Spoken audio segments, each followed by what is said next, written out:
Bridget Savitsky, Lab 5, Motion of Falling Objects. Today we'll observe a tennis ball and a paper napkin falling. Our objective was to observe the effects of gravitational force and drag force on these objects following the principle of Newton's second law. The results was that the gravitational force produces an exponential graph and drag force produces a constant slope at a certain point of time when you factor it in. Go ahead and take a look at the tracker video.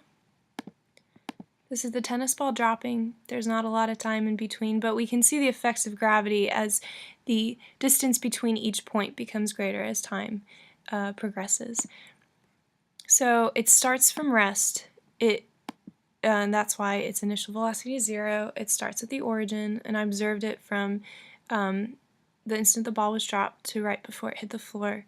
The time interval was around 0.5 seconds, delta t at 0.01. The arrow scales through because of mass, and that would give it a larger gravitational force. We didn't want the arrow to be too big, but not too small either. And this is the progression of how we updated position. Net force is calculated from drag force and gravity being added together, and then that being plugged into the momentum principle to update velocity to ultimately update position. This is the model. As I run it, we can see that because we're only calculating factoring in gravity into the movement of this object, only gravity arrow is going to pop up. And this is what the graph of it looks like, of the actual data versus the model. There's not a whole lot of agreement because of the time step, but the model produces a nice exponential graph going down. Because there's nothing to counter it, so the object will continue to accelerate as it falls. This model factors in both drag force and gravitational force.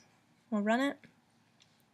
So it falls, gravity acts on it, but we don't see the arrow of drag force popping up because there's not enough time for it to come up. And that is shown also in the graph. Right here, this is the model, but what we can see is that it starts to get a more constant slope than before, because that drag force is, even though it's very small that it didn't show up in the model, it's actually still countering the gravitational force, and there's not a lot of agreement still because of the time step, but I would say it's a more accurate depiction of what actually happened. Let's look at the napkin now. It's going to fall, but not in a straight line. See? This is the y-axis and this is the x-axis. I calibrated the screen accordingly.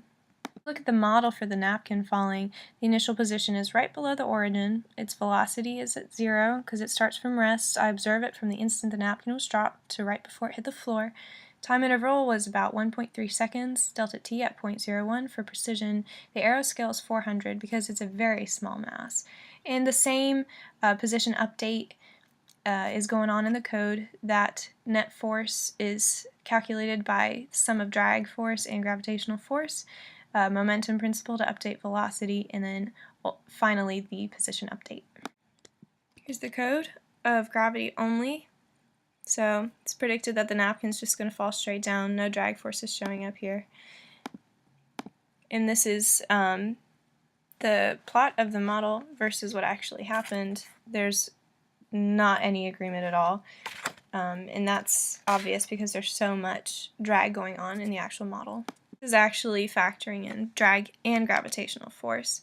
As predicted, it's going to fall, but the drag force is going to counter it going upward, and it's going to eventually, it's modeled to reach a terminal velocity. We can see this in the graph. Still not a lot of agreement, but it's because the model didn't account for the side-to-side motion that we saw in the video, and this means that the y values would change extremely slowly in what actually happened. But we can still see that it's predicted that if it did fall in a straight line, it would eventually reach a terminal velocity.